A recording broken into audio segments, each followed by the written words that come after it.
Welcome to the Inner Athlete Podcast, where we discuss all things youth athlete development and youth mentoring. Stephan, welcome back. Thank you for having me back. Yeah, thanks for coming back to the Inner Athlete Podcast. And we've got Davey Boy here. Hello, how are you? Doing pretty good. How you doing, Stephan? Yeah, look, I'm good. I've had a bit of a full-on day, but, I'm ready to rock. Cool. That's nice. That's what we like to hear, actually. For those who don't know who Stephan is, I'd definitely refer back to our other podcast when we actually spoke to him about motivation. That was actually a really good podcast. And good discussion about, motivation styles, what happens when people bog down versus those who are just like intrinsically driven already. But today, before we go into it, with Stephan's background, he's got a master's in psychotherapy and counselling. Yeah, that's right. Yep. And he also has worked with youth in the relationships and working in disability. Yeah, currently working in disability. Cool. And today what we're going to do is talk about how it's more of a topic around parents in terms of how they can best support youth athletes. And I think this is kind of like a real critical area because we work with a lot of youth athletes. It's a particular area that I'm really passionate about. I know Dave's passionate about it. All the staff here, really.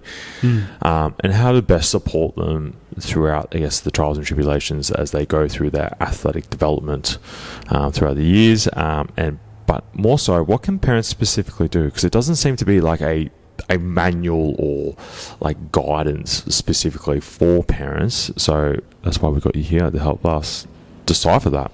Yeah, well, going back to that idea of manual, kind of almost fits back to the other podcast. Many people have written books, from their own experiences, and sometimes they work, sometimes they don't.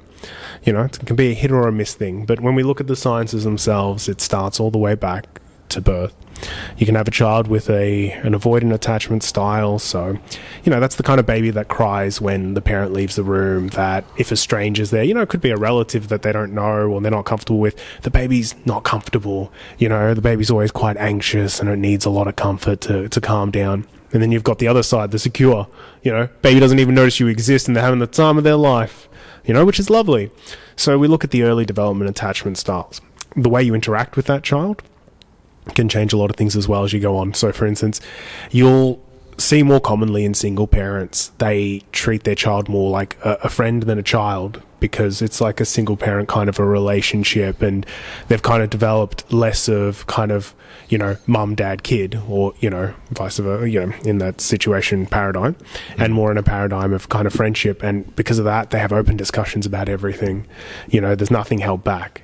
And that can be an avoidant child, an anxious child, but because that relationship has been fostered from a young age that, they're both into the same stuff, they both enjoy the same stuff, then that child's going to be more open with that parent. But if you have a dynamic where, parents are working a lot, child's going through education and, the parents don't really see a lot of the child, or there's that bit of distance, you're not always playing with the kid, you're not always hanging out with the kid, then you're going to feel that bit of a distance and a bit of a rift in that sense of talking about things. Because, you got that mate who you talk to every single day. There's a chance they're going to know what's going on if you talk about hard things. We have superficial friends in the sense that you love hanging out with them, you have a great time, but you never tell them about what is hard in life. Struggles. Exactly. But then you have that friend you talk to once in a blue moon that you talk about struggles with, right? Because you've established that from early on. So interesting. Yeah, it's about establishing those kind of things with your child early on. Being honest and transparent with the child as time goes on, so they feel like they can have those conversations, they feel like they can have those chats, they can be comfortable about it. If you have a parent that's talking about puberty and the changes a child's going through and they have those conversations openly when they have the sex talk, it's not an awkward situation. The kid's like, oh, right, okay, cool, I get it. But if you don't have that relationship and then you're kind of like, all right, let's talk about what's going on, the kid's like, no, do not talk to me about this, go away, what the hell, I don't want to hear about it from my parents. And it's very much that kind of situation. But then when we throw attachment styles into it, right, the role of the parent can be very important. If you're distant from a child that's very avoidant and anxious, you'll find they'll start pulling away from the world. You'll find that they'll start being like, oh, I'm an introvert, I can't do that. Or if they are in a place to, like, let's say they're at the gym, they're the kind of athlete that needs the extra support. They need the constant conversation, the constant help, the constant assistance. Not saying that someone who has a secure attachment style doesn't, but what they're getting from it is different. Where secure, they'll pick up their tablet. Let's, use this place for an example. They'll pick up their tablet, they'll do their workout, they'll tick everything off, and they'll ask questions if they're not sure on something. Of course, you can have someone with a secure attachment style that wants that support, but that support is more of a social aspect. They're not a wallflower. They're a social bee, and they enjoy those conversations, and that helps, egg them on. Where you're anxious, and you're avoidant attachment style, they really need that extra support, but they also need to know they're allowed to say no and have space. So that's a big thing with kids. You want them to meet people at a young age. This is your cousin, this is your sister, hug your sister. You have to go to this social group, or you have to go to this event. You don't have a choice as a kid, so you kind of get dragged on, and then as you grow up, you're going to be resistant, and that can be the difficult thing, because you don't have a lot of choice and control as a kid. As you get older, you get more choice and control. And when you get old enough, you're kind of like, please, someone else take control. I don't want to make these decisions. Someone else take care of it for me. But on the process for that, you feel like you don't have a lot of choice and control. Secure kids normally feel like they have a lot of control. Or at the very least, that they're happy with the amount of choice they have. Avoidant kids, they're scared of choice. And they feel like they don't have control. And then when you get into puberty, you can kind of see that happen a bit more. So what the parent's role is, if you want to have a good kind of relationship with that child, you got to start fostering that early on, being open with them, having those conversations with them. And it's not easy. Talking about feelings can be hard. Talking about difficulties can be hard. And you don't want to burden a kid. You don't want to go up to a kid and be like, so let me tell you about how my life got messed up, or let me tell you about my depression. That's too much for a kid, because you are the pillar. If the pillar is telling you it's going to fall, if you're underneath it, you're going to get crushed. So it's all about the right stuff. So if a kid is not used to having those conversations with you, and you say, hey, look, I get it. When I was a teenager, there was a girl I liked and she rejected me. Well, they're going to be like, what the hell do you know? But if you have that fostered relationship and they're like, damn, really, parent, you went through that thing? And they're like, yeah. And they're like, damn, okay, cool. Thanks for the advice. I appreciate the chat. So basically saying you've really got to lay the foundation work early. Yeah. Look, it's not to say if the foundation doesn't exist, it can't be created. It's just about being proactive. Yeah. Okay. So say, for example, someone does have this avoidant style and they're, 11, 12 years old, 13 years old, they're a youth athlete, they play sport, might be just club level. They just do it because they're physically active. It's more of a social element to them and they enjoy it, whether it's a game of basketball or soccer, whatever it may be. And the parents want to be able to better support them, or they feel like they could do more, or they feel like, they're starting to see the kids are somewhat disinterested. How can the parent can continue to support their kid? Well, the thing is, you'll find a low population of avoiding kids in those situations, but the ones that are in, goes back to our previous conversation, motivation, find out what's getting them to get there, support them in that. But also, you've always got to be open, because sometimes you need to let the kids come to you. And you just got to have that door open, be like, hey, the door's open, let's have this chat. And you just got to check in. It's like fishing. You can chuck your rod in there, but if you start whacking it against fish, you're not going to catch anything. You just got to wait. You got to be patient. They'll bite when they're ready. But sadly, with kids, normally they bite when everything's gone to hell. Yeah. And look, you do damage control, you do all that, but unconditional positive regard is what you need. If a child feels like they are safe, if a child feels like they can come to you and talk to you and be like, hey, things are hard, and you're not going to judge them, you're not going to chastise them, and you're going to support them, I guarantee that kid's going to talk to you about more stuff, and they're going to want to talk to you about more stuff. So it's about creating. If you don't have that foundation, make that foundation. How do you make the foundation? Find out what they need. If they need you to support them, be like, yeah, kick some butt, do the thing, or hey, let's get you an outfit for this. Right? The flip side of that is, of course, you can have all the best intentions of the world, but it hurts getting rebuffed by your child. If you want to be like, hey, let's get you a special pair of shoes for that sport you love, and you think it's going to be awesome, they're like, piss off. That's heartbreaking. A parent can't show, oh, wow, I got rejected by my kid. That hurts. They don't want to show that to the kid, so they walk off. Oh, okay. you know. But it can be hard, and the whole thing is you just got to not give up, because it's not personal. Kids do not do these things to be personal. They do these things because they've got hormones flooding through their system. They do these things because they are confused. They don't understand. You're trying to teach them a new way of thinking by being open with them. And so they'll be resistant. And even if they're secure. If they're secure, you're more likely to have that good relationship with them because they're such a chill kid. They're easy to work with. Where if they're avoidant, it's that kid where it's like, oh, just go out for a walk. Go do the thing. Why are you so stressful? And that's the hard work. Because, you know, right from the get-go, you got a resistant kid. You know, secure kids can be just as resistant, don't get me wrong. But those avoidant kids, I mean, it's in the term avoidant. Yeah. You know, they're going to be anxious. They're going to be harder to work with. And you just got to be there and open with them. And let them know that you failed too. And that's okay. You know, it's always exploring the thing. Like I said, going back to the conversation we had a bit ago about motivation, it's about finding out what works for them and how to support them. You know, if they need to believe in themselves, if they need to feel good about themselves, you know, or maybe they just need some more time to rest. As a parent, you're a facilitator of these things. That's the other thing. When it comes to back to the idea of motivation, you are a facilitator in their world. You help facilitate that motivation. You help facilitate that space, that free time. You know, you're also the rules creator and all that other kind of stuff. If they're going to get here to train, good chance you're going to be the one driving. And you can do favors for them, going back to the motivation conversation, of cutting things out to make things easier, have things ready for them, you know. Be there ready for conversations. You know, normally you take care of food so that kids don't have to worry about that, which is lovely. I wish my mum was still cooking for me, if I'm being honest. She's a good cook, but at the same time, I don't think she'd be too up to date with the dietary stuff. But that aside, the less we have to worry about, the more we'll be able to do. And so parents, if you can try and take as much off the kids' plate as you can, but also offer them the chance to have choice and control, that's where you hit the point. So you offer them the ability to be like, all right, well, what would you like to eat? You know, okay, you're training a lot, and you know, you keep saying that you're annoyed or you're not seeing your friends that much. Do you want to see your friends more?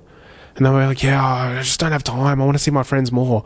Might be a reason to pull back on some training, or they might feel like they're not achieving something. You know, the little things kids will say at home, like, oh, this is so annoying, I didn't get to do this, or I struggled with that. It's like, oh, okay, you struggled with something, let's break it down, let's talk about it. Damn, you're struggling with that. Okay, well, what's wrong? Oh, I just came back from the gym, you know, I didn't hit a personal best.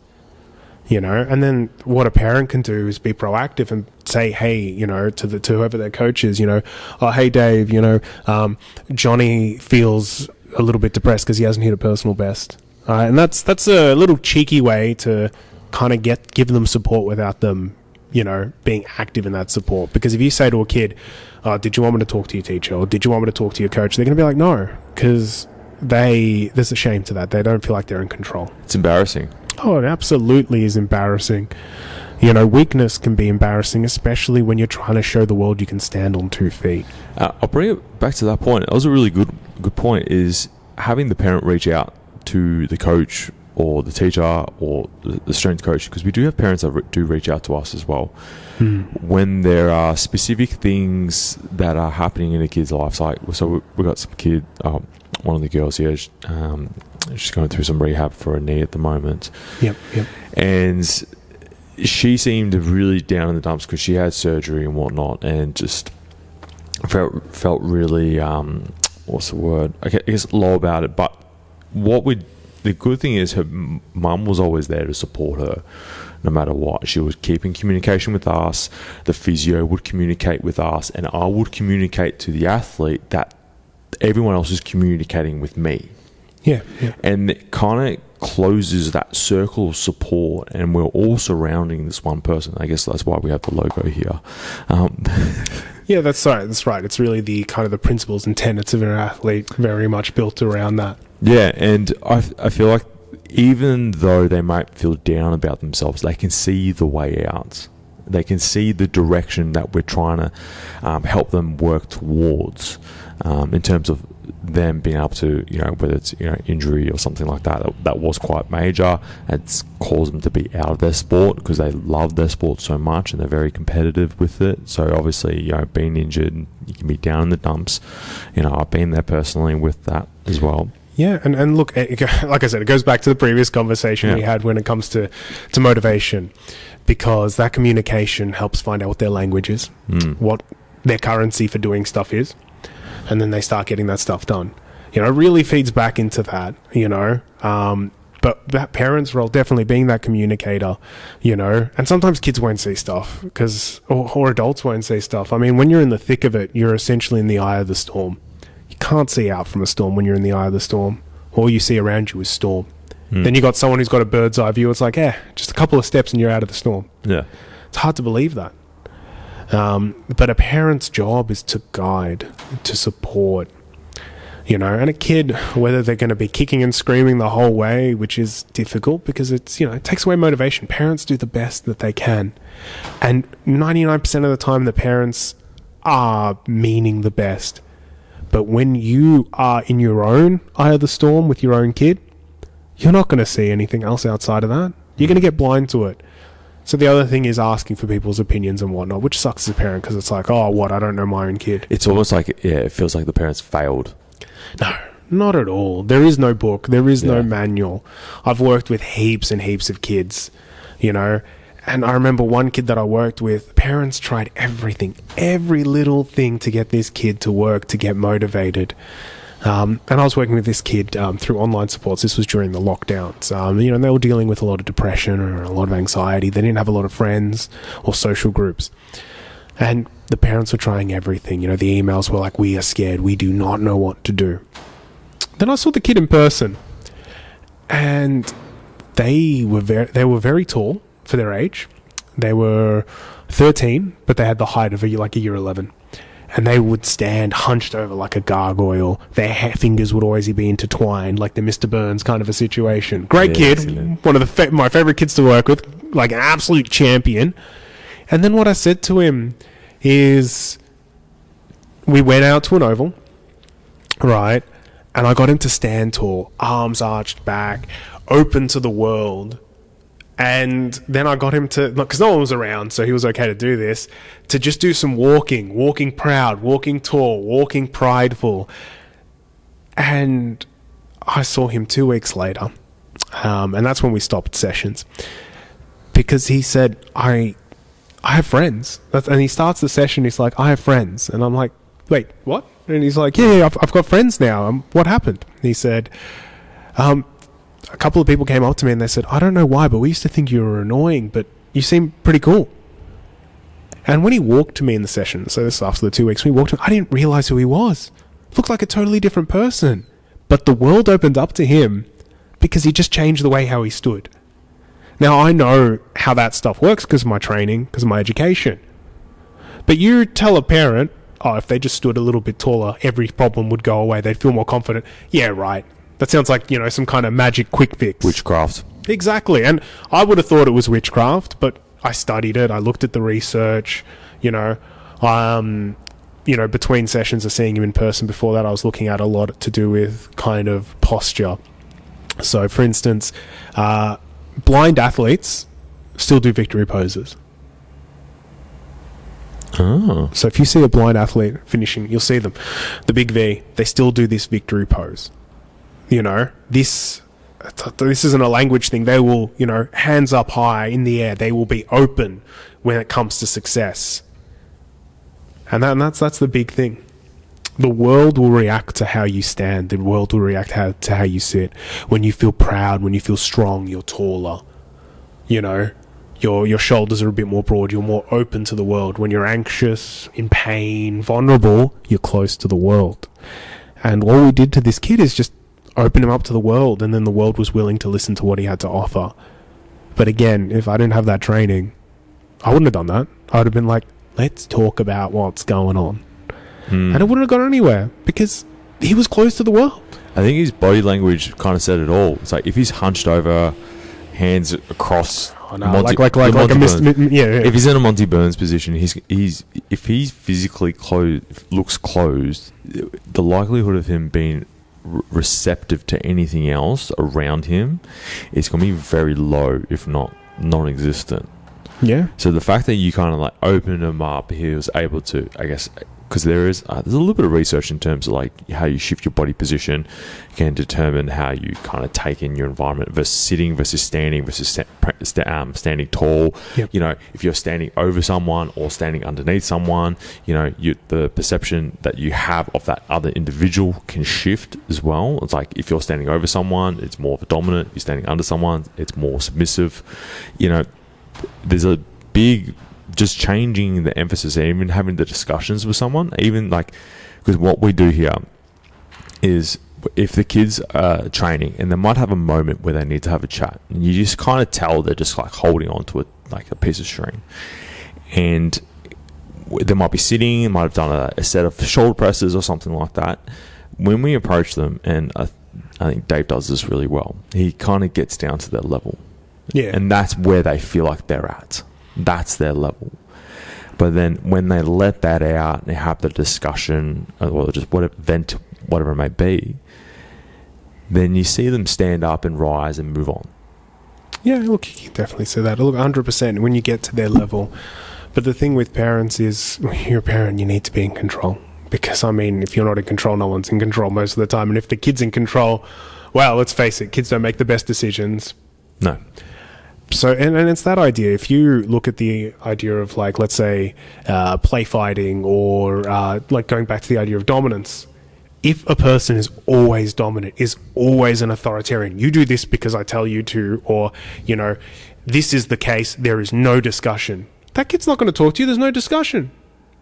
That kid has no choice. That kid has no control, and they're not going to. And if they don't feel like there's any wiggle room with you, they'll find ways to find wiggle room in their world. Whether that's risk-taking behaviour, whether that's pushing boundaries in other places. And in the worst-case scenario, they just give up. And then you're just more authoritarian. Do this, do that, get out, do stuff. Why aren't you doing stuff? I give up. I got nothing in me. Get out of your room and do stuff. But I just don't have anything in me. There's no wiggle room here. Well, go wash the dishes, mow the lawn. I do it because I don't have a choice. And once I lose choice and control, why the hell do I care about anything? There's no motivation to me to be better. There's no motivation for me to try. Everything is done for me and told what I'll do. Out of the fear of punishment? Oh, out of the fear of punishment, but also helplessness. And, I mean, you lose all motivation when you feel helpless. And I think that kind of sets the kids up to fail if they've just been told what to do for all the teenage years. It's like, I'm just doing this because I'm told to, or being bossed around. And it's just like, imagine what they are when that translates to becoming an adult as well. Kind of same at school. You know, it's like, oh, if you don't do your schoolwork, detention. So there's no real sort of autonomy and independence there. But it's also, look, you look at work, right? You know, when we work our jobs and stuff like that, we don't have a lot of choice and control in a lot of jobs. And we need jobs to earn money. So out of fear, we do everything we have to do most of the time. You know, there's a lot of great jobs out there, don't get me wrong. But there are a lot of places where you work where you're scared to speak up because you don't want to deal with it. It's extra energy. But going back to that idea of helplessness and that idea of having kind of that room, the other thing is being okay with failure. And that's a big thing that's taken away from kids these days, is failure is seen as a bad thing. Failure doesn't have to be seen as a bad thing, because in itself it's a lesson. You tried. Okay, you failed, but damn, good on you trying. I mean, you know, I never played soccer. You know, I don't know what it's like, but the fact that you kept trying and you kept going, you know, good job. So if we foster that ability of failure is okay, that's the other thing is as well, kids are scared of failure. And I remember personally, so I struggled in school. So to give you an idea, I'm dyslexic. And I really wasn't supported when I went to school with that learning disability. Crushed university because I got support. But in high school, I didn't get that support. And I remember I got my year 12 marks back, and they weren't enough to get me into the degree I wanted to get into. And I felt like I had failed my parents, and I was so ashamed because I didn't really have that kind of relationship with my parents. You know, they were lovely, but they had businesses, so they were working all the time. So for a big part, I was kind of on my own, it felt like. And when I told them, all they did was respond to me with love and care and support. And they were like, yeah, it's no big deal. It's fine. You'll find your way. And the relationship with me and my parents changed at that point, because I'm like, oh my God, I failed, and they were there to support me. And I saw my parents as more human too. And I was more willing to be like, hey, I screwed up, or I need help. And I was willing to talk to them because, whoa, they changed the dynamics. And they've always been like that.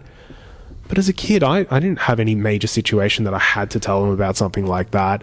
I didn't feel supported because my parents were always working. You know, as an adult, I can reflect on that and be like, well, if they weren't working, you know, I didn't have a roof. I didn't have clothes. I didn't have food. You know, It wasn't their choice. It's like they were sitting there with a stack of cash in their back pocket being like, yeah, this is fun. No, they hated doing what they were doing, but they did it because they had to. And kids don't understand that. You know, mum and dad are away all the time. They don't understand what taxes are. You know, they don't understand, you know, freaking paying the rates on a house and, you know, interest rates and all that other jargon. All they understand is that there is food on the table. You know, there are clothes in the wardrobe. There is water in the taps. Bed to sleep on. Yeah, and that's the thing. They don't understand that there's all these other complexities. Is it going on that failure thing? Is it important for kids to see? Is it important for the kids to see their parents fail or go through adversity, or even the parents to show, hey, I'm failing, I'm going through adversity right now, I want you to see this? Depends on their age and development. So at a very young age, seeing a parent fail can be scary because they're Superman. But when they start becoming a bit more of a teenager, kind of get towards that top end of a teenager, hearing an adult swear means that they're automatically passed in the cool meter. It means, oh, I like this adult, I can trust them. You know, even as a young adult, I remember I had a lecturer who messed up a line in a lecture they were giving and then swore, right? As soon as they swore, I was like, oh my God, I can ask this lecturer questions. I feel comfortable with them. They're human. Wow. But as a kid, if you see a parent fail, that's scary. Because they're the ones who are meant to catch you. They're the ones who are meant to lift you up. But as a teenager, once you start becoming more independent, realizing your parents are just human who have dreams and aspirations and goals. Wow. Yeah, okay, I'm going to talk to that person, because it's more about not chastising a kid for failing and being open to failure and accepting what they see as a victory, right? And comforting them in what they see as a loss. Those are the big points. I think, sort of circling back and sort of funneling all that into, I guess, not trying to business make it, but funneling it all for a parent to know how to support their child as an athlete. It's all really useful stuff. Look, I would say is let them know failure is okay, right? Talk about times that you failed if they're at kind of maybe 16 plus age. It's better for their coaches to talk about when they've failed at a younger age, because they want to become their coaches. They don't necessarily want to become their parents. Right? I know for myself, Dave, knowing about your hiccups were really helpful for me for exercise. I'm like, damn, Dave had to take it easy because of an injury? Oh my God, because I was getting injured all the time at that point. So knowing that, I'm like, oh wow, I can keep going. This is great. I'll recover. I'll be fine. And that's the big thing through all of that. So with parents, they still need to be the protector. They still need to be the superhero. But as the kid gets older and becomes that teenager, you can become more vulnerable. You know, and it's not uncommon for single parents for that kid to have had to grow up a little bit faster, and they have that friendship relationship because that kid also supports their parent. Their parent has their kid to talk to about problems. And if they go out, you know, into the real world, it's kind of like, oh, you guys like, you know, brother and sister, you know, or, you know, is that your older sister, or is that your, you know, your older cousin or something like that? It's like, no, it's a mother and daughter situation, you know. But you don't realize it because they have such a good rapport, because they've been so open over the years. You know, find it more with single parents just because, you know, parents normally have each other to bounce off. With single parents, you know, they're a lot more faced with that communication with their child. Yeah. So it's all about, at a young age, make sure failure is okay. You know, don't make sure they fail just to be like, it's fine, you failed. No, but if they fail, just be like, hey, you gave it a shot. That's awesome. You know, I noticed you did this thing at the start. That was cool, little man. Show me how to do that. Or, you know, hey, it's really cool how you stuck with it, and then find ways to foster that. But don't get hurt if they're like, I don't want to play soccer anymore. It's like, hey, but you gave it a shot and that was freaking awesome. Make them a hero of their own story. Yeah. And, you're always going to be flying there to catch them. And as they get older, you go from being the superhero to the authoritarian. But then make sure they know you're human. And look, you want them to help wash the dishes, not because you need to follow the rules under my house. It's just because, like, dude, I've been working all day. I know you've had school. Please do this for me because I've got a lot on and I still need to organize this for you. Kid's going to be like, damn, okay, that makes sense. Yeah, I think kids will step up in that regards as well. When they see the parents become, I guess, more vulnerable in that case, that I can't do everything on my own, then kids will end up stepping up in that role, especially, more so teenagers, as they start to understand the world dynamics as they get older. Yeah, and look, the biggest thing I have to say is for parents, don't get disheartened. Kids will push you away and say mean things and do mean things, but they don't mean it because they don't understand what they're doing most of the time. And nothing is a failure because it can be turned around. Sometimes you have to try 30 times, and the 31 times suddenly you've changed the dynamic and everything's good. Or first they have to go through a major failure before they're going to open up to you. All you can do is be open, ready, and supportive. And that's the big thing. Look, you can't change attachment styles, sadly, but you can help someone be confident. You can help that person go from that hunched over expression to that open world expression. That's a metaphor, though, by the way. Don't start getting your kids to start standing super tall with their arms out and whatnot. It's a much more complex than that. Yeah, I think going back to that point. So I know Dave, Matt, and myself did a big activated course, and they got a term, what's called the ninja butt squeeze. And this term it's really simple. It's kind of like when you feel like you need to project your voice in a way that's more confident, they basically say, clench your butt cheeks. The reason why that is because in terms of your delivery of what you say will actually shift. So say, for example, you're standing, you have to give a presentation, or you have to feel like that you're being somewhat more authoritative. If you just literally clench your butt cheeks, you'll notice that your delivery of your voice will shift. Yeah. And then they will actually pick up on that. But the reason why it's called a ninja butt squeeze is because no one will know about what you're doing. And look, that's the thing. So an activity we do in acting is you need to get someone's attention just saying the one sentence, which is, honey, I love you. Won't you give me a smile? Right? And it's about different approaches. Some people, you shock them and they'll laugh and they'll lose. Other people, you got to do it subtly. It's all about hitting people at the right note. I remember playing another acting game, so I've done acting. I love acting, theatre mainly. I think it was like, turn around and look at me. And the person who's looking the other way is encouraged that when they hear the right tone that actually impacts them, they'll turn around, right?